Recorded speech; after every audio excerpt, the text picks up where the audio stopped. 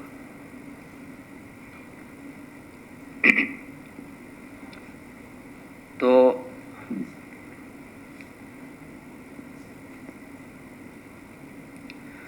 اس سوال کا جو ایک جواب جو مروج سماجی علوم ہے اس میں عام طور پر دیا جاتا ہے، اور جس میں ظاہر ہے کہ ایک جو سیکولر پوائنٹ آف ویو ہے وہ غالب ہے، وہ جھلکتا ہے۔ ٹیلر اصل میں اس تھیوری کو اس پر سوال اٹھانا چاہتے ہیں اور اس کے مقابلے میں ایک زیادہ سوفسٹیکیٹڈ اور ایک زیادہ گہرائی پر مبنی تفہیم پیش کرنا چاہتے ہیں۔ وہ جو مین اسٹریم تھیوری ہے جس کو وہ کویسچن کرنا چاہتے ہیں وہ یہ ہے کہ جو سیکولر تھیوری ہے کہ بنیادی طور پر ایسا ہونا یہ تو فطری تھا، لوگوں کا، انسانوں کا کچھ خاص تبدیلیاں انسانی تاریخ میں رونما ہونے کے ساتھ اس طرف آگے بڑھنا کہ وہ مذہب سے الگ ہو جائے، مذہب سے دور ہو جائیں، مذہب کو بہت زیادہ اہمیت نہ دے، یہ تو ایک فطری چیز تھی، ایک فطری عمل تھا، اور اصل میں تو ایسا ہی ہونا چاہیے تھا ہمیشہ سے۔ ہاں، ایک عبوری دور تھا انسانوں کا جس میں مذہب نے یا اس طرح کی کچھ دوسری آئیڈیالوجیز نے انسان کے اور حقیقت کے درمیان ایک پردہ تان رکھا تھا، تو اس پردے کے درمیان میں حائل ہونے کی وجہ سے انسان حقیقت کو، جیسا کہ فطری طور پر ہم اس دنیا میں ہیں، اس کو سمجھنے کے قابل نہیں تھے۔ تو آج انسان جیسے اپنے آپ کو سمجھتا ہے کہ وہ اس دنیا میں اس کی حیثیت کیا ہے اور وہ کیوں ہے اور اس کے کرنے کا کام کیا ہے، یہ فطری طور پر ہمیشہ سے ایسے ہی تھا جیسے آج ہم سمجھ رہے ہیں، لیکن اس سے پہلے ہم کچھ عوارض کی وجہ سے، کچھ رکاوٹوں کی وجہ سے اس فطری صورتحال کو، اس حقیقی صورتحال کو سمجھنے کے قابل نہیں تھے، اور مذہب نے اور مذہب سے ملتے جلتے کچھ اور نظریات نے کوئی ایک ایسا جواب ہمیں فراہم کر رکھا تھا جو ہمیں مطمئن کر دیتا تھا، جو ہمیں ہماری تشفی کر دیتا تھا، لیکن وہ حقیقی نہیں تھا۔ تو کچھ تبدیلیاں ایسی رونما ہوئیں مغربی معاشروں میں کہ جنہوں نے آہستہ آہستہ یہ جو ایک مصنوعی پردہ تھا اس کو دور کرنے میں، اس کو ہٹانے میں ایک کردار ادا کیا۔ تو جیسے ہی تو اصل جو کام مشکل تھا وہ اس پردے کو ہٹانا تھا، جیسے ہی وہ پردہ ہٹا تو انسان پر جو ایک حقیقی صورتحال تھی وہ منکشف ہو گئی۔ تو اب اس تفہیم کے مطابق مغربی انسان نے، مغربی معاشرے نے جو کچھ دریافت کیا ہے، جو کچھ منکشف کیا ہے، وہ صرف مغربی انسان کے ساتھ خاص نہیں ہے، یہ تمام انسانوں کی فطری تقدیر یہی ہے۔ دنیا کے سارے معاشروں کو اسی رخ پر آگے بڑھنا ہے، جلد بڑھیں، دیر سے بڑھیں، اور یہی عمل وہاں دہرایا جائے گا تو باقی سارے معاشرے بھی اسی نتیجے پر پہنچ جائیں گے۔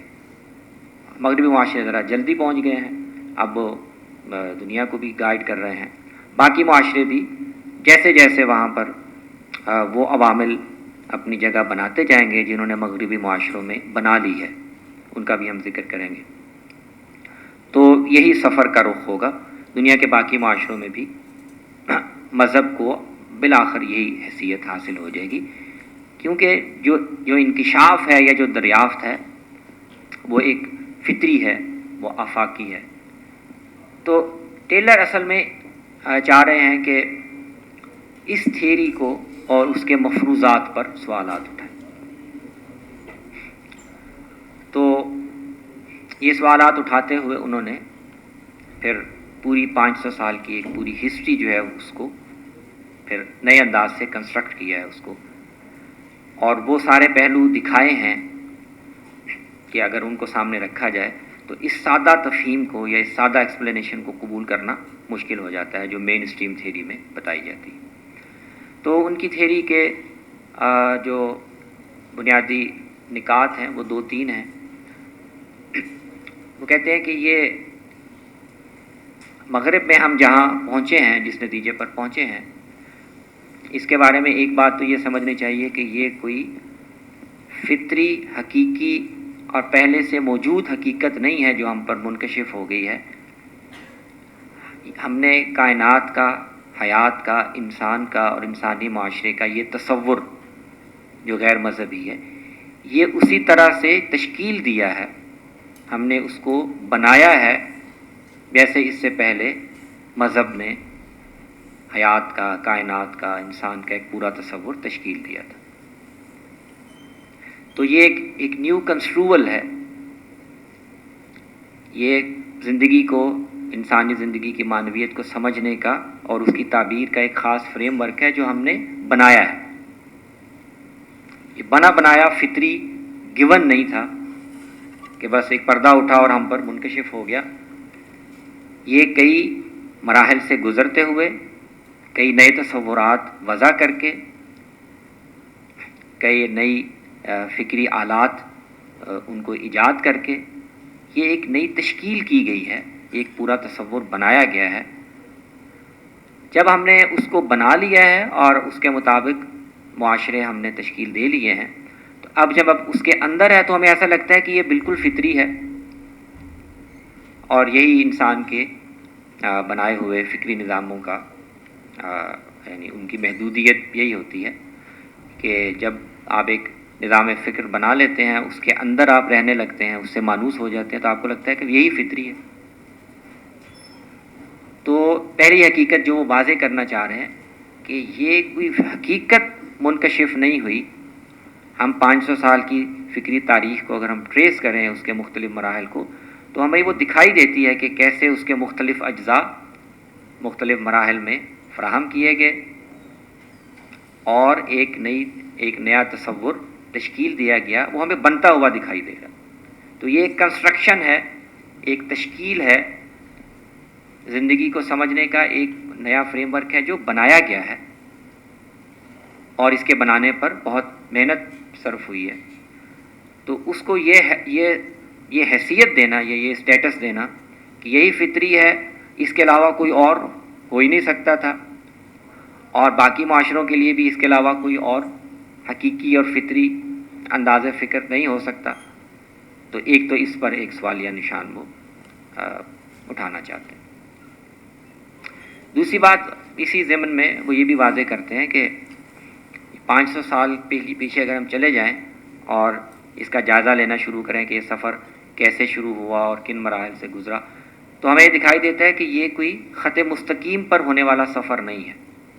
یعنی ایسا نہیں ہے کہ 500 سال پہلے کوئی ایک قدم انسان نے اٹھایا اور وہ مذہب سے دور لے جانے والا تھا، اور اس کے بعد ہر اگلا قدم اسی رخ پہ آگے بڑھتا چلا گیا۔ نہیں، اس میں مختلف موڑ آئے ہیں، تو اس کو کہتے ہیں کہ یہ ایک اسٹریٹ پاتھ نہیں ہے، یہ ایک زگ زیگ جرنی ہے۔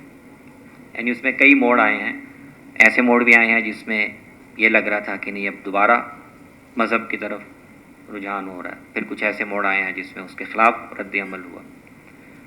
تو یہ، اور کسی بھی مرحلے پر جو قدم اگلی طرف اٹھایا گیا، تو تاریخی حالات میں اس کے دونوں امکان موجود تھے کہ وہ اس طرف بھی بڑھ سکتا تھا، کسی اور طرف بھی بڑھ سکتا تھا۔ تو اس میں ہم تاریخی حالات کی یا تاریخی اسباب کی جو کنٹینجنسی ہے اس کو نظر انداز نہیں کر سکتے۔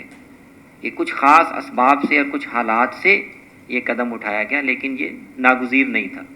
کچھ اور اسباب ہوتے، کچھ اور طرح کے حالات ہوتے تو شاید قدم دوسری طرف اٹھایا جاتا۔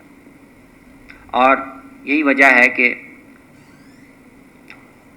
مغربی معاشروں میں مذہب کی حیثیت کیا ہے، لوگوں کے لیے وہ کتنا اہم ہے، کتنا اہم نہیں ہے۔ سارے مغربی معاشرے اس میں ایک ہی سفر سے نہیں گزرے، ان کے سفر کی تاریخ مختلف ہے۔ ہر معاشرے کی اپنی ایک تاریخ ہے، کچھ ملتی جلتی ہیں، کچھ بہت مختلف ہیں۔ مثلاً امریکہ کو ہی وہ مثال کے طور پر پیش کرتے ہیں کہ اگر آپ امریکہ میں یہ سفر کیسے ہوا اس کی تفصیلات کو سامنے رکھیں، اور مغربی یورپ میں، اس میں وہ رشیا مشرقی یورپ کو بھی الگ کرتے ہیں، مشرقی یورپ میں یہ سفر اور طرح سے آگے بڑھا، مغربی یورپ میں اور طرح سے بڑھا، اور سب جگہوں پر اگر آپ غور کریں تو آپ کو صاف نظر آ جائے گا کہ کچھ خاص تاریخی اسباب ہیں، کچھ خاص حالات ہیں جو سفر کو ایک خاص رخ دے رہے ہیں۔ تو اس کو ہم یہ کہنا کہ یہ ایک یونیورسل سٹوری ہے، ساری دنیا پر قابل انطباق ہے، ساری دنیا کے معاشروں کی ہم اسی فریم ورک میں تفہیم کر سکتے ہیں، اور ہم مستقبل کے بارے میں کوئی پیش بینی کر سکتے ہیں کہ وہاں پر بھی ایسا ہی ہوگا۔ یہ محل نظر ہے، یہ ایک اسپیسیفکلی ویسٹرن سٹوری ہے، اور مغرب میں بھی مختلف معاشروں کے حالات اور وہاں کا جو سفر کا رخ ہے وہ مختلف ہے۔ تو اس لیے ہمیں یہ احتیاط کرنی چاہیے کہ ہم نے جو سفر کیا ہے اور جنت آج تک پہنچے ہیں،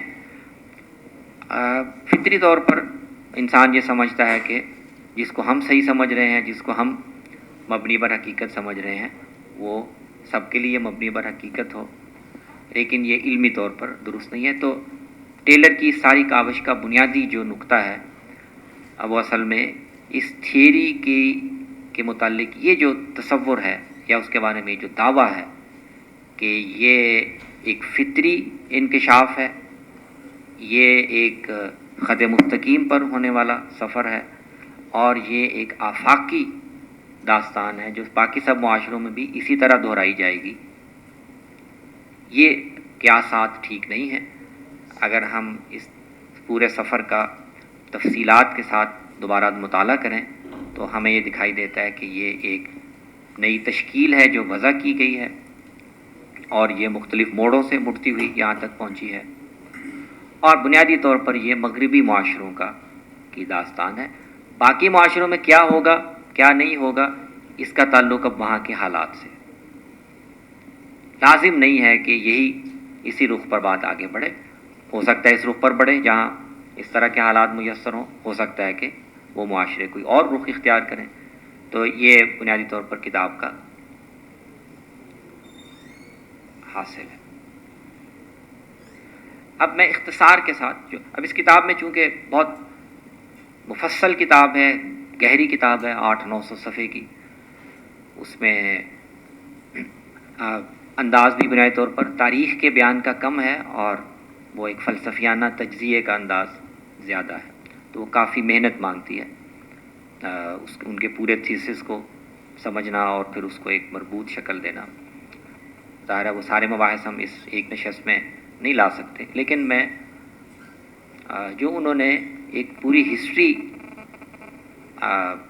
یعنی اس کو ٹریس کیا ہے اور اس کے مختلف مراحل بیان کیے ہیں، اس کا خلاصہ میں عرض کر دیتا ہوں کہ یہ ان کے خیال میں یہ مراحل تھے جن سے یہ سفر گزرا ہے، اور آج جو صورتحال ہے وہ یہ ہے۔ سب سے پہلی بات تو وہ یہ کہتے ہیں کہ اگر ہم 500 سال پیچھے چلے جائیں، اگر ہم وقت میں سفر کر کے ٹائم ٹریول کر کے پیچھے چلے جائیں 500 سال، تو مغربی معاشروں کی صورتحال کیا تھی،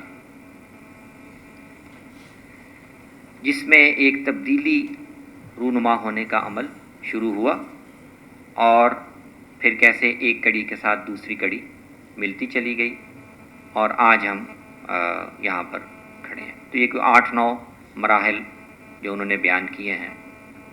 سب سے پہلی بات وہ کہتے ہیں کہ یہ 500 سال پہلے کے مغربی معاشرے، وہ ایک اصطلاح وہ کہتے ہیں کہ یہ انچانٹڈ ورلڈ تھا۔ انچانٹڈ ورلڈ کا تھوڑی سی میں اس کی تشریح کرتا ہوں، لیکن اگر ہماری تعبیرات کے لحاظ سے اگر آپ یہ کہیں کہ مغربی معاشرے بنیادی طور پر ایک توہم پرستی پر مبنی معاشرے تھے، تو یہ اس کے قریب تر ہوگی۔ بالکل ایگزیکٹ تو اس کی ترجمہ نہیں ہے، لیکن قریب تر ہوگا۔ تو انچانٹڈ ورلڈ کا مطلب یہ ہے کہ لوگوں کا جو تصور تھا یہ کہ ہم جس دنیا میں ہم رہ رہے ہیں، اس میں انسانوں کے علاوہ بہت سی غیر مرئی قوتیں ہیں، بہت سی طاقتیں ہیں جو اسی طرح شعور رکھتی ہیں، ارادہ رکھتی ہیں جیسے انسان رکھتے ہیں، اور اسی طرح اچھے برے ارادے رکھتے ہیں جیسے انسان رکھتے ہیں، اور وہ انسانوں کے زندگی پر، ان کے معاملات پر اثر انداز ہوتے ہیں، ان میں دخل دیتے ہیں۔ اور یہ جو قوتیں ہیں یہ دو قسموں میں تقسیم ہیں۔ کچھ وہ ہیں جو انسان کی بدخواہ ہیں، انسان کو نقصان پہنچانا چاہتی ہیں، کچھ ہیں جو انسان کی خیر خواہ ہیں، ٹھیک ہے۔ تو کالی طاقتیں اور نوری طاقتیں اگر ہم اپنی اصطلاح کو استعمال کریں تو کائنات میں کئی کالی قوتیں ہیں، بدروحیں ہیں، جادو کی کے ساتھ وابستہ قوتیں ہیں، وہ انسان کو نقصان پہنچاتی ہیں، انسان کو ضرر پہنچاتی ہیں۔ اور کچھ روحانی قوتیں ہیں، نیک طاقتیں ہیں، مقدس بزرگوں کی ارواح ہیں، فرشتے ہیں، وہ انسان کا بھلا چاہتے ہیں، انسان کی خیر خواہی کرنا چاہتے ہیں۔ تو یہ ایک رزم گاہ ہے، اور انسان جس دنیا میں رہ رہا ہے وہ ان کی زد میں ہے، اور انسان کے پاس ان بدخواہ قوتوں سے بچنے کے لیے، ان سے اپنا تحفظ کرنے کے لیے یہی طریقہ ہے کہ وہ ان کے مقابلے میں اچھی قوتوں سے، روحانی اور نورانی قوتوں سے مدد لے۔ تو اس طرح سے جو معاشرہ بنا ہوا تھا اس میں یہ چیز کہ آپ پر اس طرح کی قوتیں اثر انداز ہو رہی ہیں اور آپ کو ان سے تحفظ چاہیے، اس تحفظ کے لیے آپ کو کئی طرح کے اعمال کرنے پڑیں گے، مقدس ارواح سے مدد لینی پڑے گی، آپ کو کچھ دم درود کرنا پڑے گا، کچھ چیزوں سے آپ تبرک حاصل کریں تو اس سے آپ کو پروٹیکشن مل جائے گا۔ یہ مغربی معاشرے کا پورا مغربی معاشرہ اس رنگ میں رنگا ہوا تھا، اور جو مذہب ہے یعنی مسیحی چرچ، مسیحی کلیسا، وہ اس پورے نظام فکر کا حصہ تھی۔ چرچ میں لوگوں کو شفا کے لیے، ان کو کسی بیماری سے نجات دینے کے لیے، کسی بدروح کے اثر سے بچانے کے لیے، کسی کے جسم میں کوئی جن بھوت گھس آیا ہے، بدروح گھس آئی ہے، اس کو نکالنے کے لیے چرچ ایک ادارے کے طور پر اس پورے نظام فکر کا حصہ تھا۔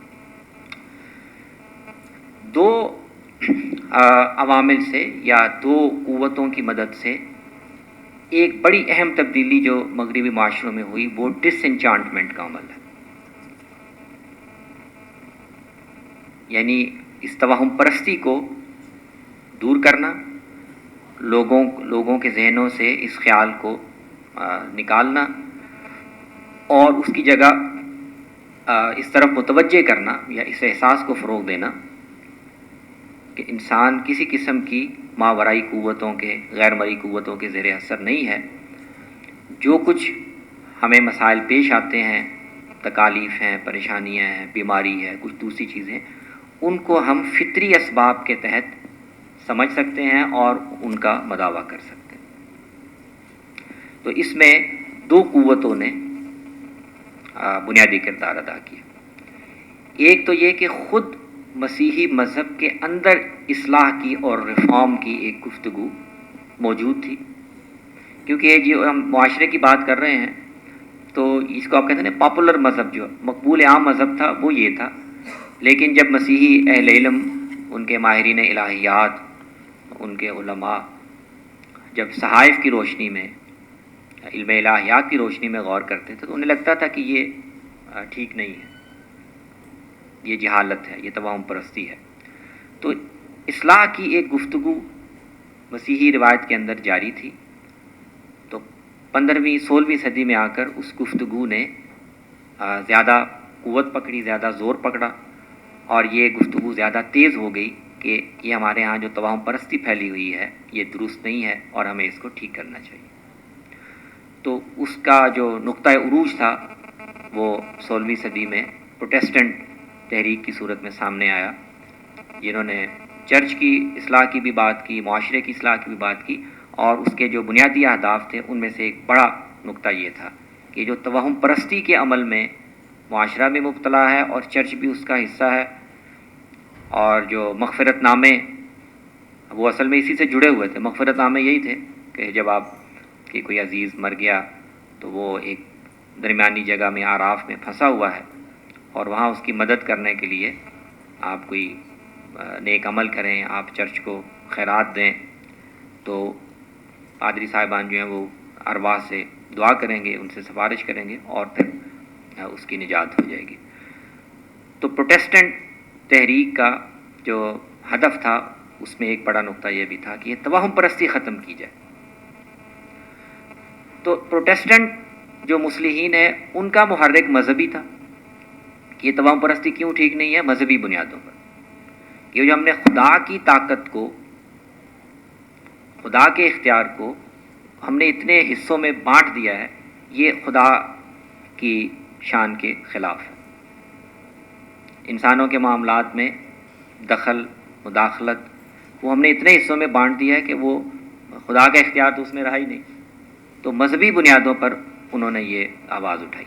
دوسرا جو عامل اس میں شامل ہوا وہ یہ تھا کہ اسی دور میں جو سائنسی تحقیق ہے اور فطری اسباب کے تحت کائنات کے واقعات کو سمجھنے کی کوشش، اس میں ایک قوت پیدا ہوئی، اس نے ایک زور پکڑا، اور سائنس نے بھی بہت سی چیزوں کی، طب کے میدان میں، دوسرے میدانوں میں اس نے بہت سی چیزوں کے بارے میں یہ بتا دیا اور دکھا دیا کہ جن چیزوں کو آپ کسی جن بھوت کا یا کسی چڑیل کا یا کسی بدرو کا اثر سمجھتے ہیں، اس کے فطری اسباب ہوتے ہیں، اور ہم ان کو اگر اختیار کریں تو اس سے اس کا علاج ہو سکتا ہے۔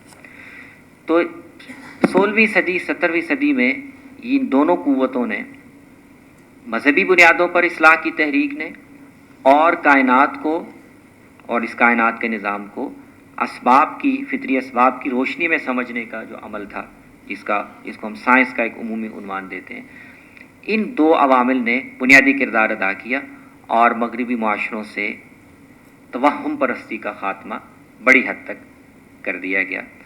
تو اس کو وہ کہتے ہیں کہ ڈس انچانٹمنٹ کا عمل مغربی معاشروں میں واقع ہوا۔ اب دوسرا یہ کیا لکھا ہوا ہے، بہت دور ہے،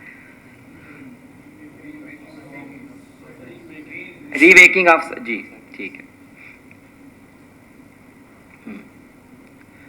تو ایک تبدیلی وہ فکری سطح پر ہوئی، اور وہ کیا تھی کہ ہم اس کائنات کو اور اس کے واقعات کو کیسے سمجھیں۔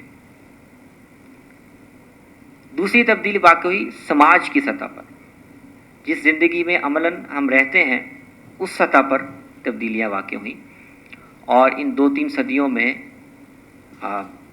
مغربی معاشروں کی ساری محنت، ساری کوشش اس پر مرکوز رہی کہ ہم جس طرح کے معاشروں میں رہ رہے ہیں اور اس کا جس طرح کا سٹرکچر بنا ہوا ہے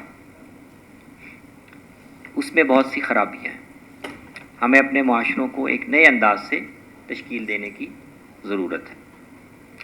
اب اس سارے عمل میں جو سائنس کا کردار ہے وہ بھی شامل تھا۔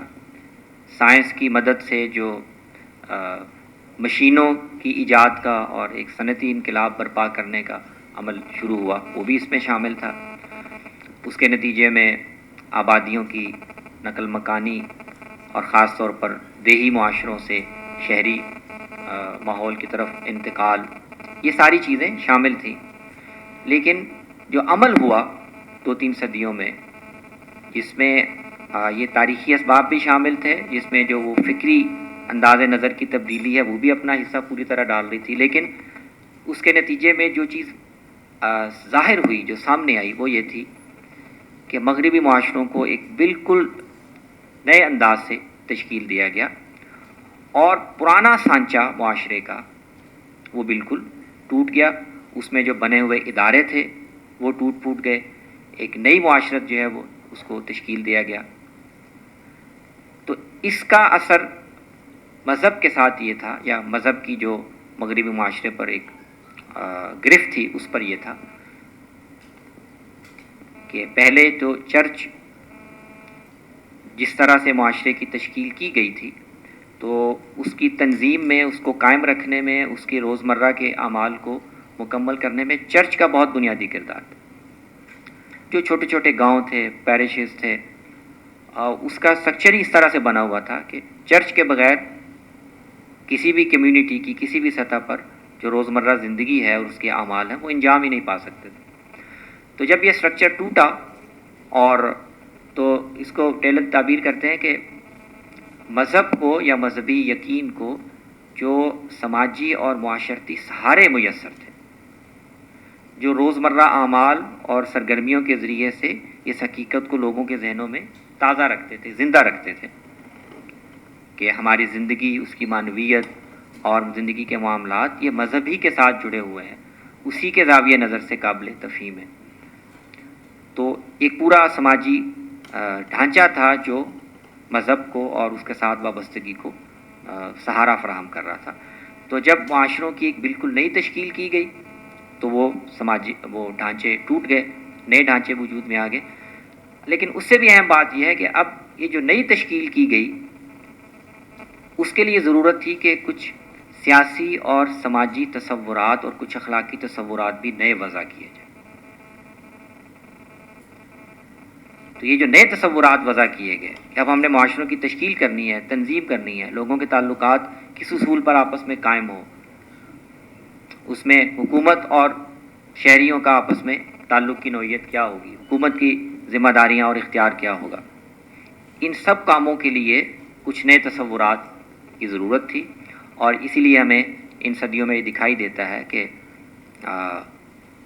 پولیٹیکل سائنس کے دائرے میں، اخلاقیات کے دائرے میں اور اس طرح کی جو دوسری اجتماعی تنظیم کے سے متعلق دائرے ہیں، ان سب کے بارے میں نئے نظریے زیر بحث آ رہے ہیں، نئے فلسفے پیش کیے جا رہے ہیں، نئی تھیریز سامنے لائی جا رہی ہیں تاکہ اس ضرورت کو پورا کیا جا سکے کہ اگر ہم نے معاشرے اب اس پرانے طبقاتی انداز سے ان کو نکالنا ہے جو طبقاتی درجہ بندی کے اصول پر مبنی ہیں اور جس کو جواز یا جس کو استناد مذہب سے یا مذہبی روایت سے حاصل ہوتا ہے، اگر ہم معاشروں کو ایک نئے انداز میں تشکیل دینا چاہتے ہیں تو پھر ہمیں کچھ نئے تصورات کی ضرورت ہے.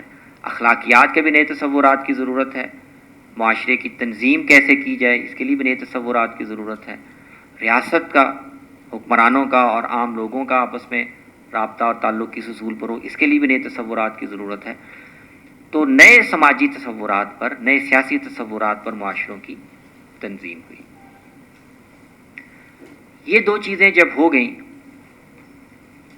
2-3 صدیوں کے عمل سے، تو آپ دیکھیں دو نہایت اہم دائروں میں جہاں اس سے پہلے مذہب بنیاد فراہم کر رہا تھا، وہاں اب کچھ عقلی تصورات نے، کچھ نئے تصورات نے اس کی جگہ لے لی ہے اور وہ بنیاد فراہم کر رہے ہیں. کائنات کی تفہیم اب انچانٹمنٹ کے اصول پر یا اس تصور پر نہیں ہو رہی. یہاں کوئی غیر مرئی قوتیں نہیں ہیں جن سے رابطہ رکھنا یا ان سے بچنا یہ ہماری محنت کا محور ہونا چاہیے. ہماری محنت کا جو مرکز ہے وہ یہ ہونا چاہیے کہ ہم فطری اسباب کو سمجھیں اور ان سے فائدہ اٹھائیں. تو کائنات کیسے کام کر رہی ہے اس میں ڈس انچانٹمنٹ ہو گئی. معاشرہ جس سانچے پہ ڈھلا ہوا تھا، بنا ہوا تھا اور اس کو جواز مذہبی روایت اس سے مل رہا تھا، وہ ڈسپلیس ہو گئی اور نئے عقلی اور تجربے پر مبنی تصورات سے معاشروں کی تشکیل کر دی گئی. تو اب ایک چیز وجود میں آئی جس کو ٹیلر عنوان دیتے ہیں بفرڈ سیلف کا، یعنی فکری تبدیلی جو پیدا ہوئی کہ انسان کا خود اپنے بارے میں جو تصور تھا اس میں بھی ایک بہت اہم تبدیلی واقع ہوئی. کیونکہ انسان کا جو تصور ہے وہ ان دو چیزوں سے الگ نہیں ہو سکتا. معاشرے کو ہم کیسے سمجھتے ہیں اور کائنات کو ہم کیسے سمجھتے ہیں اور اپنے آپ کو کیسے سمجھتے ہیں، یہ تینوں چیزیں آپس میں ہم آہنگ ہوتی ہیں. اب ایک طرح کا تصور انسان رکھتے ہوئے اس سے مختلف یا اس سے متصادم تصور معاشرہ اور تصور کائنات نہیں رکھ سکتے، یہ آپس میں جڑے ہوئے. تو جب یہ دو تصورات تبدیل ہوئے، کائنات کیسی ہے پہلے ہم بالکل اور طرح سمجھ رہے تھے، اب ہم اور طرح سے سمجھ رہے ہیں. معاشرے کیا ہے، کیسے بنتے ہیں یا ان کو کیسا ہونا چاہیے، جب اس کے بارے میں ہمارے تصورات بدل گئے، تو اب انسان کا خود اپنے بارے میں بھی تصور بدل گیا۔ اس کو وہ کہتے ہیں، پہلے جو انسان تھا وہ پورس سیلف تھا۔ پورس سیلف کا مطلب ہوتا ہے کوئی چیز ہے جس میں سوراخ ہیں اور آپ ادھر سے ادھر چیز بھیج سکتے ہیں، ادھر سے ادھر آ سکتی ہے۔ تو پورس سیلف سے ان کی مراد یہ ہے کہ انسان کے اس سے پہلے تصور یہ تھا کہ انسان کیا ہے، تو بڑا مجبور اور بے بس سی مخلوق ہے، اور ان ماورائی غیر مرئی قوتوں کے زیر اثر ہے، اپنا جتنا بس بیچ بچاؤ کر لے بڑی غنیمت ہے۔ اور معاشرے جو ہیں یہ تو فطری طور پر ایسے ہی ہوتے ہیں، ایسے ہی بنے ہوتے ہیں، جہاں جو پیدا ہو گیا اس میں آدمی کیا کر سکتا ہے۔ تو انسان یہ سمجھتا تھا کہ معاشرے جیسے بنے ہوئے ہیں اور کائنات جیسے بنی ہوئی ہے، اس میں انسان کا کوئی خاص اختیار یا کوئی اس کے پاس کوئی ایسی آزادی نہیں ہے کہ وہ ان کو بدل سکے۔ لیکن جب یہ دو کام کامیابی سے کر لیے، یعنی کائنات کو بھی ہم سمجھ بھی سکتے ہیں اور کائنات کی قوتوں کو، قوانین کو ہم اپنے فائدے کے لیے استعمال کر سکتے ہیں، اور معاشرے بھی ایسا نہیں ہے کہ جیسے بنے ہوئے ہیں ہمیشہ سے ایسا ہی رہیں گے، نہیں، ہم ان کو اپنی مرضی سے اور اپنے مفاد کے مطابق نئے سرے سے بنا سکتے ہیں۔ تو اب انسان کا جو اپنے بارے میں تصور پیدا ہوا وہ ایک بفرڈ سیلف کا تھا، کہ اب ہم کائناتی قوتوں کے تابع محمل یا ان کے زیر اثر اور ان کے محکوم محض نہیں ہیں۔ انسان اپنے آپ کو ایسے سمجھتا ہے کہ اب یہ کائناتی قوتوں کے مکمل طور پر تابع نہیں ہے، بلکہ اس کے پاس اپنا ایک اختیار ہے، یہ اپنی مرضی سے اور اپنے اختیار سے ان کائناتی قوتوں کو استعمال کر سکتا ہے۔ اور انسان ایک بنے بنائے معاشرے کے اندر ایک چھوٹے سے پرزے کی طرح، بے بس انسان کی طرح نہیں ہے، بلکہ انسان اگر اپنی عقل کو استعمال کرے، اپنے ارادے کو بروئے کار لائے، تو وہ ان معاشرے کی تشکیل بھی اپنی مرضی سے کر سکتا ہے۔ تو اس سے بفرڈ سیلف کا تصور پیدا ہوا۔ انسان اب سمجھتا ہے کہ میں کوئی محکوم محض ہو، کہ مجبور ہستی نہیں ہو، میرے پاس عقل ہے، میرے پاس اختیار ہے، میں اگر اس کو استعمال کروں تو میں ان چیزوں پر جو اس سے پہلے سمجھا جا رہا تھا کہ انسان پر حاوی ہیں، انسان ان پر حاوی ہو سکتا ہے۔ تو بفرڈ سیلف کا تصور وجود میں آیا۔ اچھا، یہاں تک آتے آتے اب ہم 18ویں صدی تک پہنچ گئے ہیں۔ تو یہاں سے اب یہاں تک آتے آتے مذہب کے بارے میں کوئی بہت بنیادی سوال، یا مذہب جو خدا کا تصور پیش کرتا ہے اس کے بارے میں کوئی بہت بنیادی یا اہم سوال ابھی اس طرح نہیں اٹھایا جا رہا۔ مذہب کے نام پر جو توہمات ہیں ان پر بات ہو رہی ہے، مذہب کی اصلاح کی بات ہو رہی ہے، لیکن مذہب بنیادی طور پر ایک مستند چیز ہے اور انسان کے لیے اہم ہے، اس پر کوئی بڑا سوال نہیں اٹھایا جا رہا۔ لیکن جب یہ مرحلہ طے ہو گیا کہ اب انسان اپنے آپ کو ایک اور نظر سے دیکھنے لگا، تو اب خدا کے تصور کو جو مذہبی روایت میں بتایا جا رہا تھا، اب یہ ضرورت محسوس کی گئی، یہ خیال پیدا ہوا کہ وہ خدا کا وہ تصور بھی اب اس تصور سے جو انسان اپنے بارے میں رکھتا ہے اور اپنے اختیار کے بارے میں رکھتا ہے اس کے ساتھ ہم آہنگ نہیں ہے۔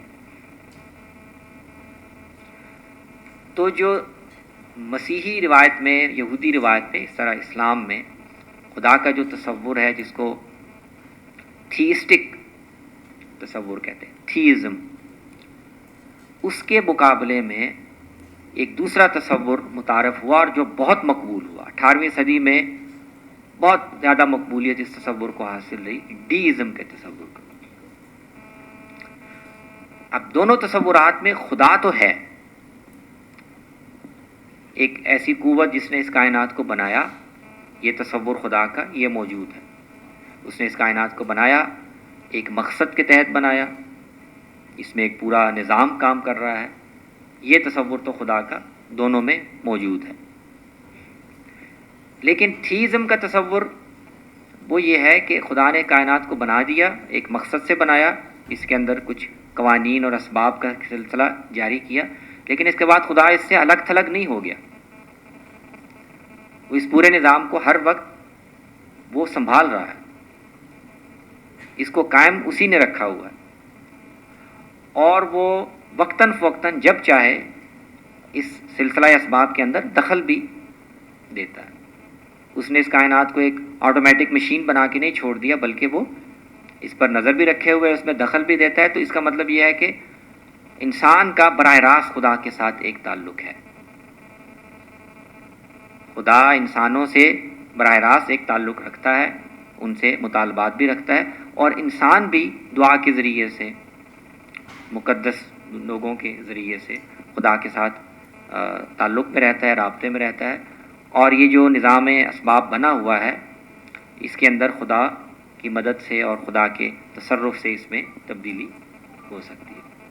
تو خدا اس کائنات کے قائم رہنے میں اور اس کے کام کرنے میں ہر وقت شامل ہے، ہر وقت وہ انسانوں کے ساتھ ایک رابطہ رکھتا ہے اور انسانوں کی باتیں سنتا ہے، ان کی دعائیں سنتا ہے، اور ان کی حسب منشا وہ اس میں تصرف کرتا ہے۔ آپ کو بیماری آ گئی، آپ کو تکلیف آ گئی، آپ کو پریشانی آ گئی، آپ خدا سے دعا کریں تو وہ جو ایک فطری سلسلہ اسباب چل رہا ہے، خدا اس کو معطل کر کے یا اس میں تبدیلی کر کے اس میں دخل دے گا۔ تو تھیسٹک تصور خدا کا یہ ہے۔ لیکن ڈیزم کا تصور یہ ہے کہ نہیں، خدا ایک ہستی کے طور پر ہے، اس نے کائنات کو بنایا، ایک خاص مقصد سے بنایا، اس کے اندر ایک پورا قوانین کا نظام جاری کر دیا، لیکن اس کے بعد اب وہ اس سے غیر متعلق ہو چکا۔ اس کے بعد وہ اس کائنات سے غیر متعلق ہے۔ اب اس کے مضمرات کیا ہیں اس تصور کے؟ ایک تو یہ کہ خدا نے انسان کو بنایا، اس زمین پر سارے اسباب یہاں مہیا کر دیے، قوانین جاری کر دیا، اور انسان کو عقل دے دی۔ اب جو کچھ کرنا ہے انسان نے خود ہی کرنا ہے اپنے بھلے برے کے لیے۔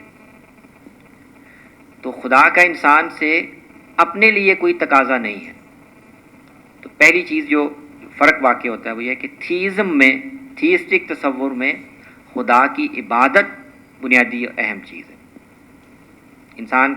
انسان سے اللہ کا بنیادی مطالبہ کیا ہے کہ میرے ساتھ تعلق رکھو، میری عبادت کرو، میری تعظیم کرو۔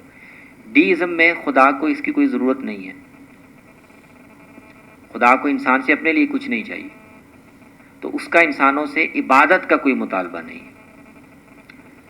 انسان کے پر ذمہ داری ہے، لیکن وہ ذمہ داری خدا کی طرف نہیں ہے۔ خدا ہم سے اس سوالے میں کوئی نہ جواب طلبی نہیں کرنا چاہتا کہ ہاں تم نے مجھے خوش کرنے کے لیے کیا کیا۔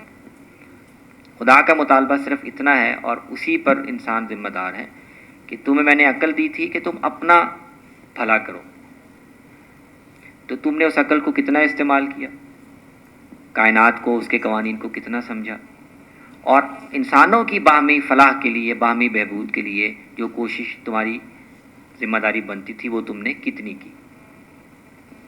تو انسان کی ذمہ داری بس اب محدود ہے انسانوں تک، خدا کے حوالے سے ہماری کوئی ذمہ داری نہیں ہے، اور اس میں ہم سرتاسر ہم اپنی عقل کے سہارے پر ہیں، اپنی عقل کے یعنی اس کی مرضی پر ہیں۔ ہم اگر وہ اس کو صحیح استعمال کر لیں گے، اپنا بھلا کر لیں گے، تو اپنا ہی بھلا کریں گے، ورنہ نقصان کسی کا نہیں کریں گے۔ اور اگر خدا کے سامنے ہماری کوئی جواب دہی ہے بھی تو وہ اسی حوالے سے ہوگی کہ تم نے اپنے دوسرے بھائی بندوں کا کتنا خیال رکھا، ان کی بہتری کے لیے کیا کچھ کیا۔ اللہ کو ہم سے کچھ نہیں چاہیے۔ تو ڈیزم کا یہ جو تصور ہے یہ پیدا ہوا، مقبول ہوا۔ جو امریکہ کے جن کو ہم کہتے ہیں فاؤنڈنگ فادرز ہیں، وہ مذہبی لوگ ہیں، لیکن وہ مذہبی ان معنوں میں ہیں، وہ بیشتر ڈیسٹک، یعنی وہ روایتی مفہوم میں مسیحی نہیں ہیں، وہ ڈیسٹک ہیں، سارے وہ خدا کو مانتے ہیں، لیکن ایک ایسی طاقت کے طور پر جس نے انسان کو ایک مقصد دے کر اور عقل دے کر اب اس کے سپرد کر دیا ہے۔ تو بنیادی طور پر اب ہمارا واسطہ ایک شخصی خدا سے نہیں ہے کائنات میں، ہمارا تعلق، ہمارا واسطہ ایک امپرسنل آرڈر سے ہے۔ یہ کائنات ایک نظام ہے اور یہ امپرسنل ہے۔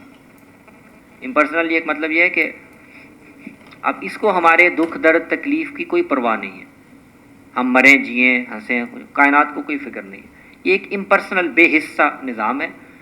یہ ہمارا کام ہے کہ ہم اپنی عقل سے کام لیں، اس کائنات کو سمجھیں اور اس سے جتنا فائدہ اٹھا سکتے ہیں، اپنے دکھ درد جتنے دور کر سکتے ہیں کر لیں گے تو ہمارا فائدہ ہے، نہیں کریں گے تو کائنات کو کوئی دکھ نہیں ہے، کوئی پریشانی نہیں ہے۔ تو ہمارا واسطہ ایک پرسنل خدا سے نہیں ہے جس کو ہمارے دکھ درد کی بڑی پرواہ ہے، جو ہماری باتیں سنتا ہے، ہماری مدد کرتا ہے۔ ہمارا تعلق، ہمارا واسطہ ایک امپرسنل آرڈر سے۔ یہ تصور خدا کا مقبول ہوا۔ اس سے اگلا مرحلہ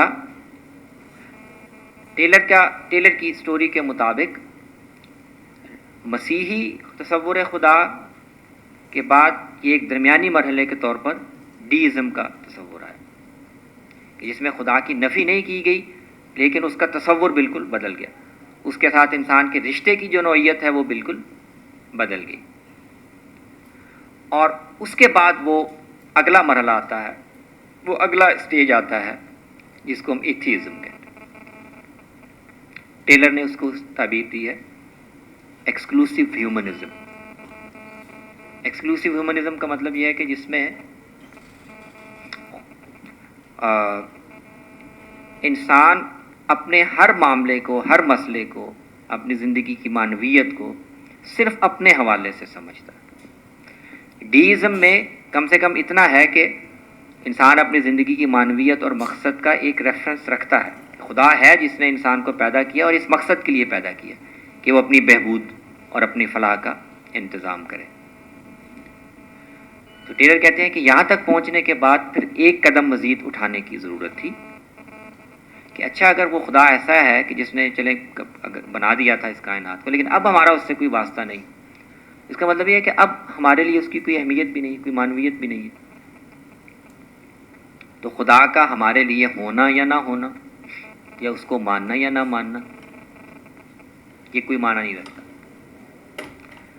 تو اس درمیانی مرحلے کے بعد اس کا امکان پیدا ہوا، کیونکہ انسان جو ہے نا وہ فکری طور پر وہ بڑی بڑی جست نہیں لگا سکتا، اس کو چھوٹے چھوٹے سہارے چاہیے ہوتے ہیں۔ تو ٹیلر نے وہ سہارے یا وہ درمیانی مرحلے ٹریس کیے ہیں کہ ڈیزم کے بعد اب یہ ممکن ہو گیا کہ انسان یہ سمجھے کہ اچھا ہم خدا کا حوالہ اگر بالکل نکال ہی دیں تو بھی ہم سمجھ سکتے ہیں کہ انسان کا مسئلہ کیا ہے، اس کی مشکل کیا ہے اور انسان کو کیا کرنا چاہیے۔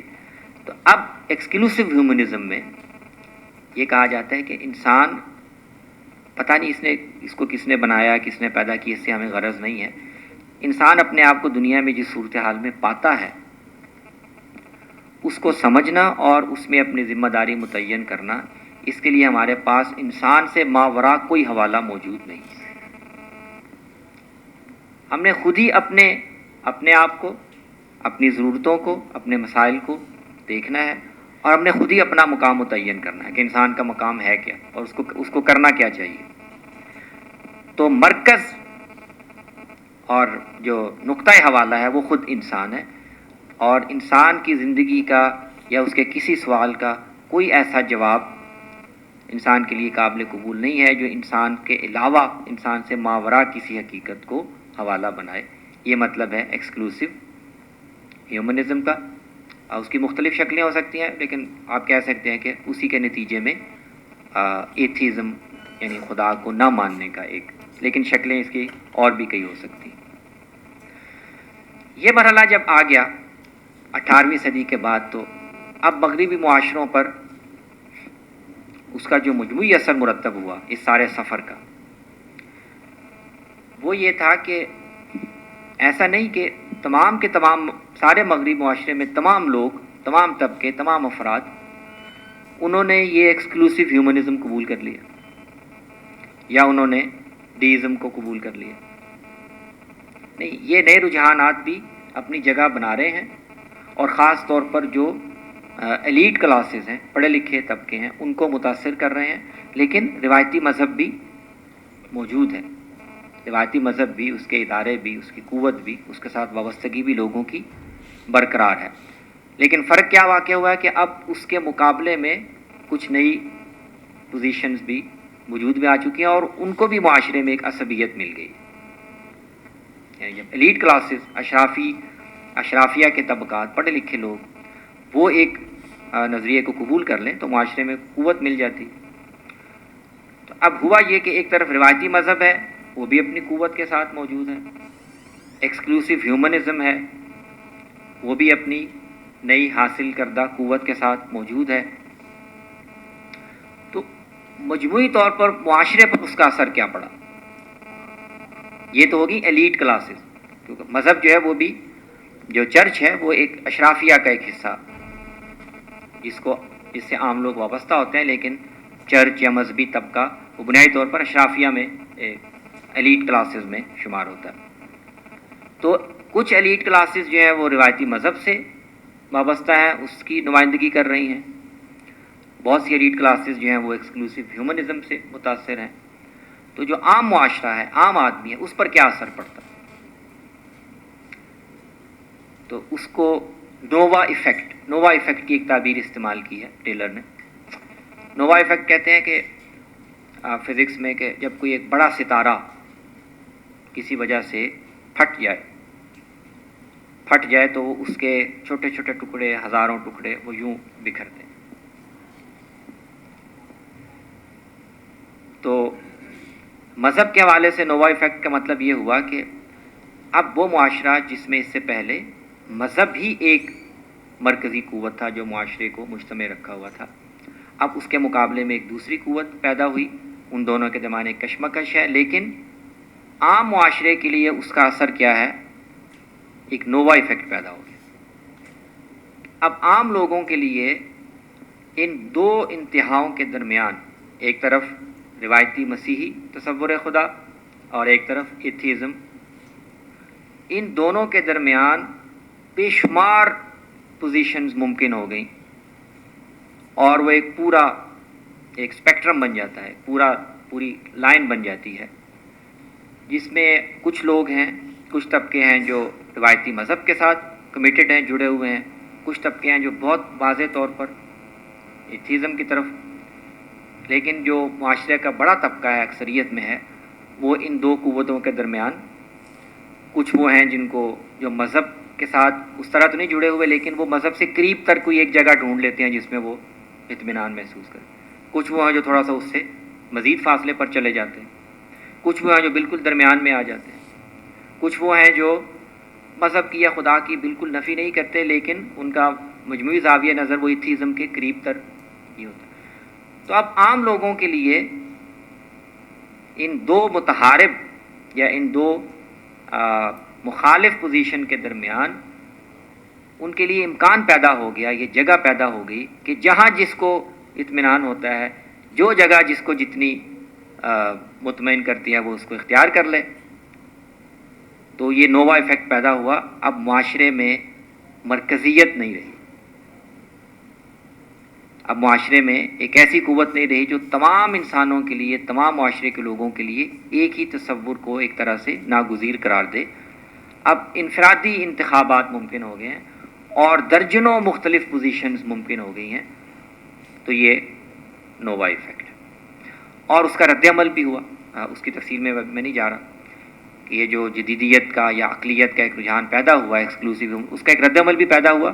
اس کی بھی مختلف شکلیں ہیں، اگر وقت ہوا تو میں تھوڑی سی اس پر بات کروں گا. یہ 19ویں صدی، 18ویں صدی، 19ویں صدی کے ابتدا کی بات ہے.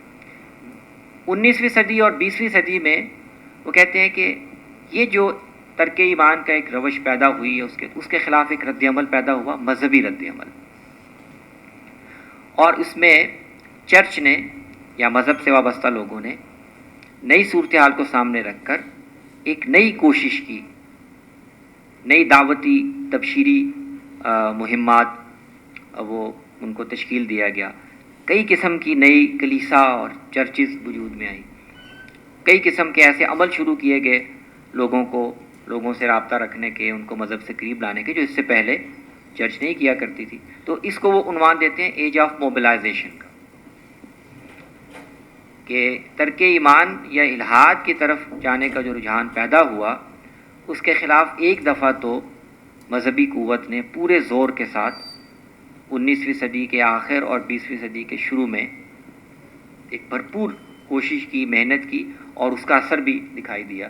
تو آپ کو یہ لگتا ہے 19ویں صدی کے آخر میں اور 20ویں صدی کے مغربی معاشرے دوبارہ بڑی قوت کے ساتھ مذہب کی طرف واپس جا رہے ہیں.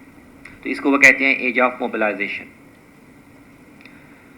لیکن یہ کوئی ایک صدی تک یہ کوشش ہوئی، لیکن جو دوسری قوتیں ہیں وہ اپنا کام ساتھ ساتھ کر رہی ہیں. اور وہ جو دوسری قوتیں اپنا کام ساتھ ساتھ کر رہی ہیں، جس میں خاص طور پر کیپٹلزم کا وہ ذکر کرتے ہیں کہ سرمایہ داری کا جو ایک نیا نظام ہے وہ جیسے معاشروں کو ایک نئے قالب میں ڈھال رہا ہے، تعلقات کی ایک نئی شکل وہ بنا رہا ہے. اس کے تحت اخلاقی تصورات، سماجی تصورات بھی سامنے آ رہے ہیں، وہ اپنی جگہ کام کر رہے ہیں. تو ایک صدی تک تو ہمیں ایج آف موبلائزیشن دکھائی دیتا ہے، لیکن جب آپ 20ویں صدی کے دوسرے نصف میں آتے ہیں، خاص طور پر 60 کے بعد، تو رد عمل کی جو تحریک ہے یا جو لہر ہے وہ دوسری طرف سے سامنے آتی ہے. اور اس کو ہم کہتے ہیں کہ مختلف عنوان دیے جاتے ہیں. اس کو کلچرل ریولوشن کی بات بھی کہی جاتی ہے کہ ایک ثقافتی انقلاب آیا. اس کو انہوں نے ایج آف اتھینٹسٹی کا نام دیا ہے. اور وہ یہ تھا کہ تمام مغربی معاشروں میں، خاص طور پہ امریکہ میں، یہ لہر پیدا ہوئی کہ لوگوں کو انفرادی آزادیاں ملنی چاہیے. یہ جو روایت، مختلف ادارے، حکومت، مذہب، یہ اپنے اپنے ضابطے بنا کر لوگوں پر ٹھونستے ہیں، ان پر مسلط کرتے ہیں اور کہتے ہیں کہ ان کے اندر رہو، ان سے ہمیں آزادی ملے. افراد کو حق دیا جائے کہ وہ اپنی مرضی سے اپنی زندگی کے فیصلے کریں، اپنی ترجیحات متعین کریں، اپنے معیارات کو بروئے کار لائیں. تو آج کل ہم جب انفرادیت کی بات کرتے ہیں کہ انفرادیت کا رجحان ہے، مختلف طبقوں کے حقوق کی بات ہے، فیمنزم جس کو ہم کہتے ہیں، تحریک نسوانیت، وہ بھی اس خاص شکل میں جو آج کل ہے اس کا ظہور بھی 60s اور اس میں ہوا. اب یہ جو تحریک پیدا ہوئی، اس نے جیسے اور بہت سی چیزوں کے بارے میں سوالات اٹھائے، تو ظاہر بات ہے کہ مذہب پر بھی اٹھائے. جب فرد کو آزادی چاہیے پابندیوں سے، تو پابندی چاہے کسی روایت نے عائد کی ہو، کسی معاشرے میں جو پہلے سے چلے آنے والا ایک رواج ہے اس نے عائد کی ہو، پابندیاں چاہے سیاسی اقتدار کے تحت عائد کی گئی ہوں، کسی ادارے کی طرف سے عائد کی گئی ہوں، خاندان کی طرف سے پابندیاں عائد کی جائیں یا کسی مذہبی ادارے کی طرف سے، ان سب کے خلاف جب ایک طرح کی بغاوت ہوئی، تو جو ایج آف موبلائزیشن میں مذہب نے حاصل کیا تھا مغربی معاشروں میں، مذہب کو دوبارہ ایک سماجی سہارا دینے کا، وہ بہت بری طرح متاثر ہوا. اور ایج آف اتھینٹسٹی میں یہ چیز زیادہ اہم ہو گئی. قدر کیا بن گئی؟ اتھینٹسٹی. لیکن اتھینٹسٹی کا مفہوم مختلف ہے. اتھینٹک ہونے کا مطلب مستند ہونا، لیکن اس کا مستند ہونے کا مطلب مذہب میں یا روایتی معاشروں میں کیا ہے؟ اتھینٹک وہ چیز ہے جو آپ کو کسی مستند سورس سے ملے. تو مذہب میں آپ کو چرچ جو تعلیم دے گی وہ اتھینٹک ہوگی. کوئی ایسا معاشرہ جو ٹریڈیشن پر مبنی ہے، اس میں اتھینٹسٹی کا ماخذ کیا ہوگا؟ روایت. یہ چیز اتنے صدیوں سے چلی آ رہی ہے تو یہ اتھینٹک ہے. لیکن اب اتھینٹسٹی کا مفہوم بدل گیا. اب اتھینٹسٹی کا مطلب یہ ہے کہ کیا میں جو فیصلہ کر رہا ہوں یا اس کی ذمہ داری، کیا وہ میں نے خود اپنے لیے طے کیا یا کسی نے مجھے بتایا؟ اگر مجھے کوئی اور بتا رہا ہے کہ تم یہ کرو تو میرے لیے وہ اتھینٹک نہیں ہے. میری فیملی اگر مجھ پر کچھ پابندیاں لگاتی ہے تو وہ اتھینٹک نہیں ہے. مذہب لگاتا ہے تو وہ اتھینٹک نہیں ہے. ریاست اگر مجھے پابند کرتی ہے تو میرے لیے اتھینٹک نہیں ہے. میں خود ایک مستقل معیار ہے، اور فرد کے لیے اتھینٹک اور مستند وہ ہے جو اس نے خود اپنی مرضی سے، اپنے فیصلے سے اس کا انتخاب کیا. تو یہ ایج آف اتھینٹسٹی ہے. اب اس سارے عمل سے گزرنے کے بعد مغربی معاشروں میں صورتحال کیا ہے مذہب کی؟ تو وہ یہ ہے کہ مغربی معاشرے اب ایسا نہیں ہے کہ مذہب وہاں پر بالکل ختم ہو گیا یا مذہب کے ساتھ وابستہ ہونا وہاں پر ناممکن ہے، ایسا نہیں ہے، یا معاشرے میں مذہب کی بنیاد پر ادارے بنانا یا اس کو سماجی سطح پر منظم کرنا یہ مشکل ہو گیا، ایسا نہیں ہے، یا لوگوں کے اندر مذہب سے جو عدم دلچسپی ہے یا اس سے بے اطمینانی ہے وہ 100% مکمل ہو گیا، ایسا نہیں ہے۔ تو مذہب کی طرف رغبت، مذہب کی کشش، مذہب کو سماجی طور پر منظم کرنے کا امکانات، اس کے لیے وسائل، یہ ساری چیزیں موجود ہیں۔ لیکن دوسری طرف جو ایکسکلوسیو ہیومنزم ہے اس کو بھی معاشرے کے مختلف طبقوں میں کی صورت میں عصبیت حاصل ہو چکی ہے۔ مثلا امریکہ میں وہ کہتے ہیں کہ جو اکیڈمی ہے، یعنی تعلیمی اداروں میں، اعلیٰ تعلیم کے اداروں میں جو پروفیسرز ہیں یا تحقیق، ان میں اس کا بہت غلبہ ہے۔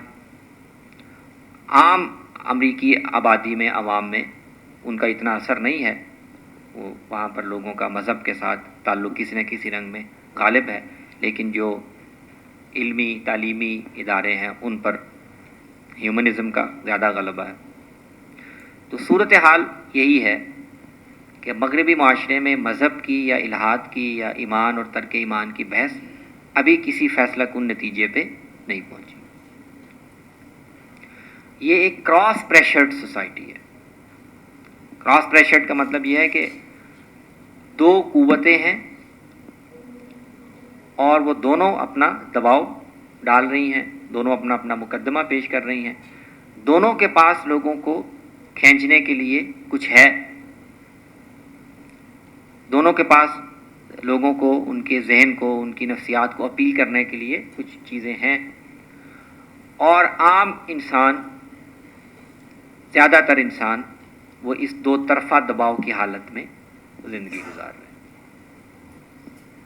تو اگر آپ صورتحال کی سمجھنا چاہیں کہ اس وقت صورتحال وہاں پہ ہے کیا، تو نہ مذہب جیتا ہے اور الحاد ہار گیا ہے، نہ الحاد جیتا ہے اور ایمان ہار گیا ہے۔ دونوں قوتیں، دونوں بیانیے، دونوں کائنات کو، انسان کو سمجھنے کے انداز اپنے استدلال کے ساتھ، اپنی قوت کے ساتھ، اپنے اپنے جو مؤید یا حامی طبقے ہیں ان کے ساتھ موجود ہیں، لیکن معاشرہ کیا ہے، وہ اس دو طرفہ دباؤ میں ہے۔ اب یہ حالات پر منحصر ہے کہ کبھی معاشرے میں مذہب کی طرف واپسی کی یا اس طرف جھکاؤ بڑھ جاتا ہے، کبھی دوسری طرف بڑھ جاتا ہے، اور یہ عمل چلتا رہے گا۔ ابھی حتمی طور پر پریڈکٹ کرنا کہ یہ کس رخ پر آگے بات جائے گی یہ بہت مشکل ہے، اگرچہ ٹیلر کا اپنا خیال یہ ہے کہ کم سے کم مستقبل قریب میں دوبارہ مذہب کی طرف لوگوں کی واپسی ہوگی، کیونکہ جو ہیومنزم جو وعدے لے کر آیا تھا، جو وہ اس نے وعدے کیے تھے کہ ہم دنیا سے یہ چیزیں مٹا دیں، ختم کر، اس میں وہ پوری طرح کامیاب نہیں ہوا، وہ ڈلیور نہیں کر سکا۔ تو انسان تو ظاہر ہے وہ ہماری والی صورتحال ہے نا، نون لیگ اور پی ٹی آئی اور پی ٹی آئی ادھر سے ادھر، ادھر سے ادھر، تو انسان بیچارہ اسی میں ہوتا ہے۔ تو جب ادھر سے ناکامی ہوتی ہے تو لوگ پھر مذہب کی طرف لوٹتے ہیں، ادھر سے کوئی بات خراب ہوگی تو پھر لوگ ادھر جائیں گے۔ تو ابھی تک تو صورتحال یہ ہے، اب یہ آگے کس رخ پر پڑتی ہے یہ ہم کوئی پیش بینی کرنے کی یا پیش گوئی کرنے کی پوزیشن میں نہیں ہے۔ یہ ٹیلر کی بات کا یعنی ایک خلاصہ ہے۔ اچھا جی، اچھا، اب یہ جو اس وقت کی وہاں کی صورتحال ہے اس میں آپشنز کیا دستیاب ہیں، وہ جو 5 6 7 بڑے آپشنز ہیں جن میں سے آپ کوئی بھی اختیار کر سکتے ہیں، وہ ذرا ہمارے سامنے ہونا چاہیے۔ تو جو اسپرچول لینڈسکیپ ہے مغربی معاشروں میں، لینڈسکیپ کا مطلب یہ ہے کہ ایک پورا منظر ہے جس میں یہ ساری پوزیشنز دستیاب ہیں، آپ کو جو مطمئن کرتی ہے وہ آپ لے سکتے ہیں، اور آپ ان کے درمیان سفر بھی کر سکتے ہیں، کبھی آپ یہ بن جائیں کبھی آپ یہ بن جائیں، کوئی اس میں مسئلہ نہیں. یہ یعنی عملی صورتحال یہی ہے. تو لینڈسکیپ میں جو مختلف جگہیں ہیں جہاں پہ آپ مستقل یا عارضی طور پر کھڑے ہو سکتے ہیں، وہ ایک تو یہ ہے کہ بہت سے لوگ جو ہیں وہ بڑی تعداد میں ایسے ہیں جو ایتھیزم کی طرف بڑھ رہے ہیں. وہ اب تک مذہبی تھے یا ان کی فیملیاں ان کے خاندان مذہبی تھے یا وہ خود نہیں مذہبی تھے، لیکن بہت سے لوگ ہیں سمجھتے ہیں کہ نہیں ہمیں ایتھیسٹ ہونا چاہیے یا ایگنوسٹک ہونا چاہیے. اس میں تھوڑا سا لطیف فرق ہے. ایتھیسٹ جو ہیں وہ باقاعدہ ایک دعویٰ کرتے ہیں کہ نہیں خدا کا کوئی وجود وغیرہ نہیں ہے. ایگنوسٹک جو ہے وہ یہ کہتے ہیں کہ ہو سکتا ہو لیکن ہمیں نہیں پتہ. ٹھیک ہے نا. تو ہم نہ یہ بتا سکتے ہیں کہ وہ ہے یا نہ یہ بتا سکتے ہیں کہ نہیں ہے. تو عملاً وہ بھی ایتھیسٹ یعنی وہ مذہب کو نہیں مانتے، لیکن فلسافیکلی ان کا موقف تھوڑا سا مختلف.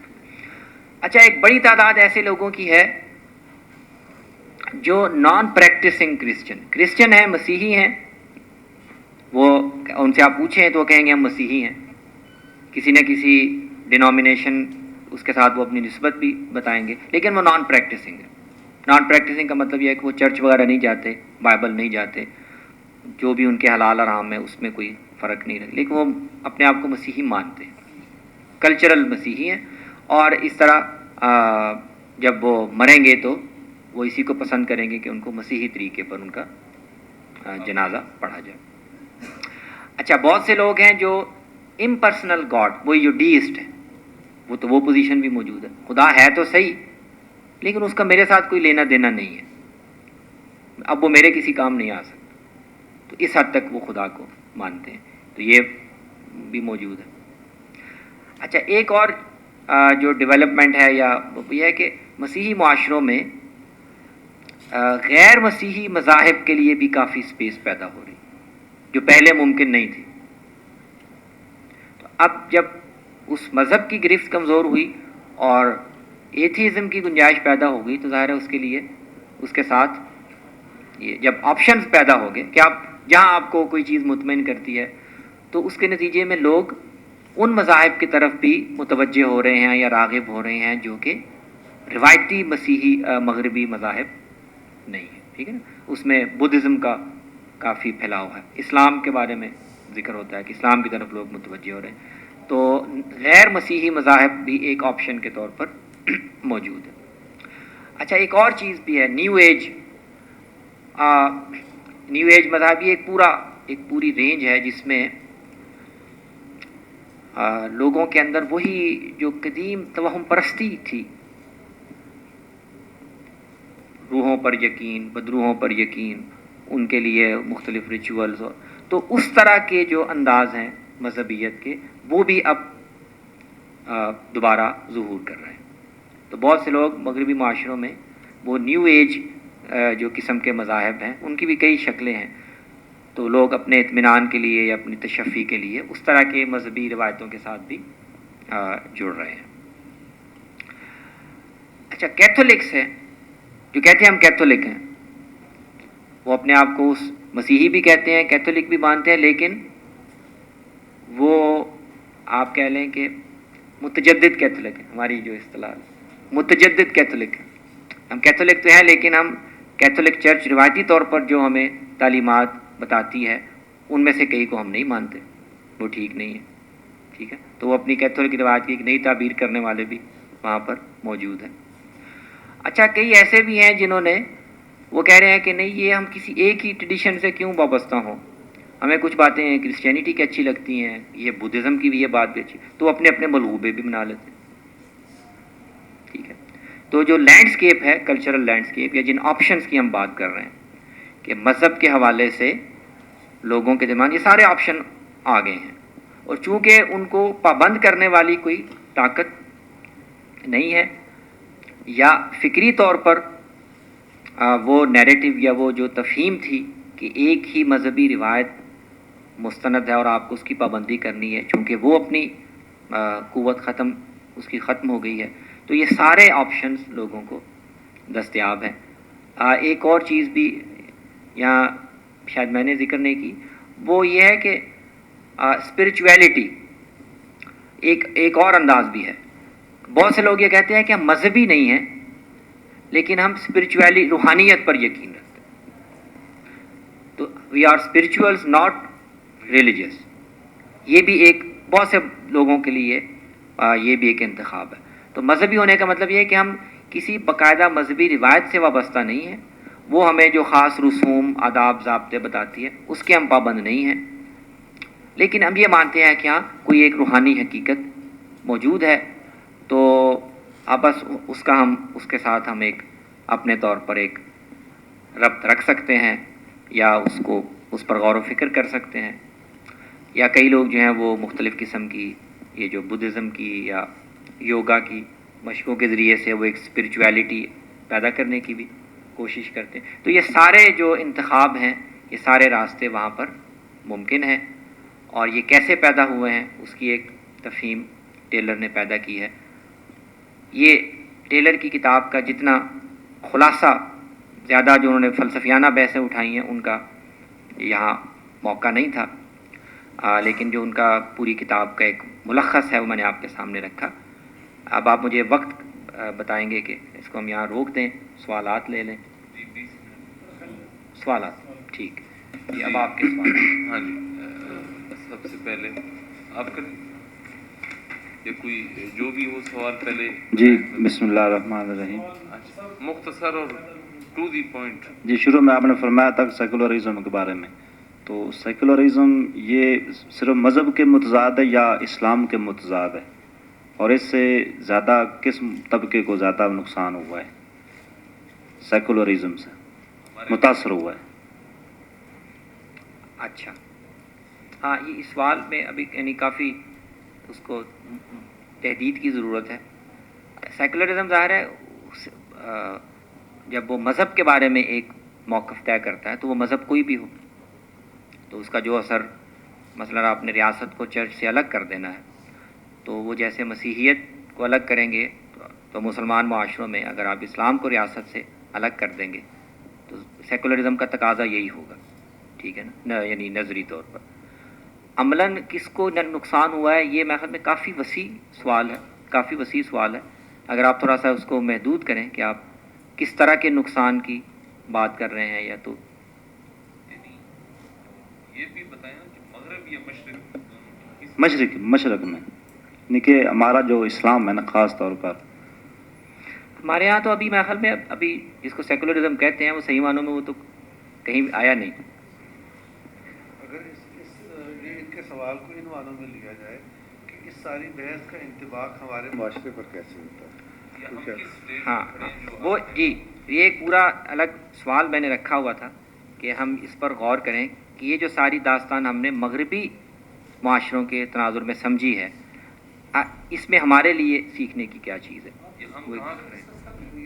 ہاں یہ ہونا چاہیے جی، کیونکہ اصل میں تو ہم تاریخ کا کوئی مطالعہ اس طرح نہیں کر رہے ایبسٹریکٹ انداز میں. ہم تو سمجھنا چاہ رہے ہیں کہ ہمارے لیے اس بحث کے ٹھیک ہے. اچھا، میرے خیال میں اس ساری گفتگو کو اگر ہم اپنے ساتھ جوڑیں، کیونکہ مذہب سے متعلق سوالات، الہاد کی بحث، یہ ہمارے ہاں بھی اس کی علامتیں یا اس کی جھلکیاں وہ دکھائی دینا شروع ہو گئی. تو اہم ہے کہ ہم اس پوری بحث کو اس پہ نظر رکھیں اور دیکھیں کہ ہمارے ہاں اس کے امکانات کیا ہو سکتے ہیں. ٹیلر کی اس بات پوری گفتگو سے ایک بڑی اہم بات جو ہمارے سامنے آتی ہے وہ یہ ہے کہ دیکھیں، مذہب آج بھی مغربی معاشروں میں ختم نہیں ہوا، وہ ریلیونٹ ہے. اس کی وجہ یہ ہے کہ انسان کے کچھ بنیادی سوالات ہیں، اس کے کچھ کنسرنز ہیں جن کو مذہب موضوع بناتا ہے اور ان کا کوئی ایک جواب ہمیں دیتا ہے. اور چونکہ اس میں مذہب میں ایک ماورائی حقیقت مانی جاتی ہے کہ سب کچھ جو کچھ ہے وہ یہ انسان نہیں ہے، اور انسان کی رسائی جن چیزوں تک ہے صرف وہی کچھ نہیں ہے، کوئی ایک ٹرانسینڈنٹ ریالٹی بھی ہے. کوئی ایسی حقیقت بھی ہے جو تو جن سوالوں کا جواب ہمیں اپنے مشاہدے یا تجربے یا عقل سے نہیں ملتا، ہم ان کا جواب اس ماورائی حقیقت کی نسبت سے یا اس کے حوالے سے، یہ ہے مذہب کی جو بنیادی آپ کہہ لیں کہ اپیل ہے۔ تو چونکہ انسان کے اور اس کے انسانی شعور کے یہ سوالات ختم نہیں ہو سکتے، وہ موجود ہیں، تو مذہب کی ایک معنویت یا مذہب کی ایک ضرورت تو انسانوں کو ہمیشہ رہے گی۔ اور انسانی معاشروں میں مختلف مذاہب کو جو بھی ایک مقبولیت حاصل ہوئی، اس کی وجہ بھی یہ ہے کہ وہ انسان کی ایک اہم فکری اور وجودی اور نفسیاتی ضرورت کو پورا کرتے ہیں۔ تو یہ اس لحاظ سے تو مذہب انسان جب تک ہیں، اور اگر انسان یہی ہیں جو اس وقت ہیں، تو جب تک یہ انسان ہیں تو مذہب کسی نہ کسی شکل میں رہے گا، یہ بات تو ٹھیک ہے۔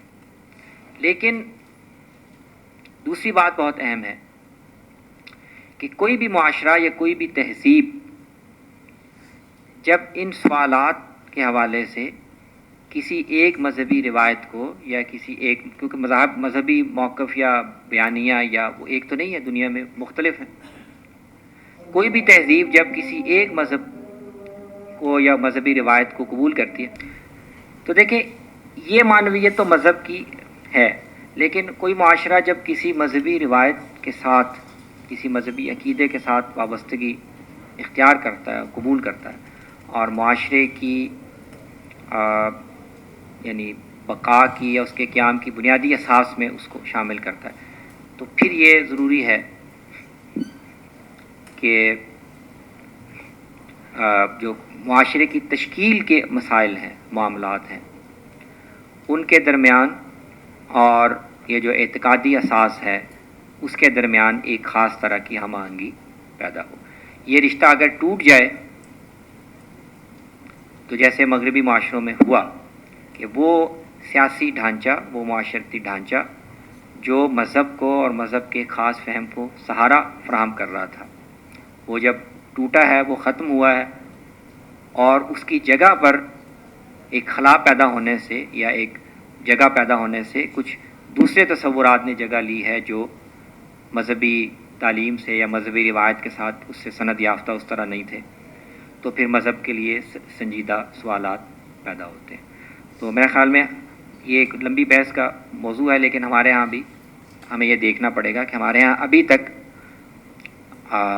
مذہب پر بے اطمینانی یا اس کے بارے میں فکری سوالات ایک ابتدائی مرحلے میں ہیں، ابھی تک معاشرے پر اور مجموعی طور پر تہذیب پر مذہبی رنگ غالب ہے، لیکن کچھ جو عملی نوعیت کے سوالات ہیں ان کو اگر ہم موضوع نہیں بنائیں گے، فکری سوالات میرا خیال ہے کہ اتنے سنجیدہ یا اتنے نہیں ہیں، لیکن ہمارے معاشروں کی جو صورتحال ہے، اخلاقی لحاظ سے، عدل اجتماعی کے لحاظ سے، پھر جو نئے تصورات آج دنیا میں مقبول اور رائج ہیں، ان کے ساتھ مذہبی تصورات کا یا مذہبی احکام کا کیا رشتہ بنتا ہے، یہ سارے اہم دائرے ہیں،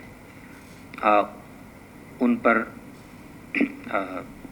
یعنی اسی سطح پر جب تک غور و فکر نہیں ہوگا اور ان کا کوئی ایک تعلق بنانے کی کوشش نہیں کی جائے گی، تو پھر میرا خیال ہے کہ شاید اسی رخ پر بات آگے بڑھے گی۔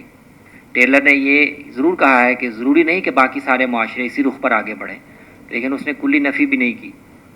ہو سکتا ہے کہ اگر وہاں پر بھی ہمارے معاشروں میں بھی وہی اسباب فراہم ہوں اور اس میں مذہب جو ہے وہ اپنا کوئی ایک جگہ نہ بنا سکے یا متعین نہ کر سکے، تو پھر اس طرح کی صورتحال یہاں بھی پیدا ہو سکتی ہے۔ تو ابھی اختصار کے ساتھ اشارہ ہی کیا جا سکتا ہے، چونکہ آپ ایک چھوٹا سا میرے خیال میں میرا سوال ہے، تو اگر اسے آپ ایڈریس کر دیں کہ جس طرح ہمارے معاشرے میں کم از کم ہم یہ تو کہہ سکتے ہیں کہ وہ جو توہم پرستی کا اور اس کے بعد کا جو سٹیج ہے، اس کے ایک اور کم از کم کہنا چاہیے کہ ایلیٹ کلاس تک وہ بفرڈ سیلف والا جو ایک نظریہ ہے وہ کسی حد تک ہماری ایلیٹ نے بھی اڈاپٹ کرنا شروع کیا ہے۔ تو اس چیلنج کو، یا چونکہ ہم ایکیڈیمک ڈیبیٹ کر رہے ہیں تو میرے خیال میں اسے چیلنج نہیں کہنا چاہیے، اس اسپیکٹ کو جس طرح ہماری مذہبی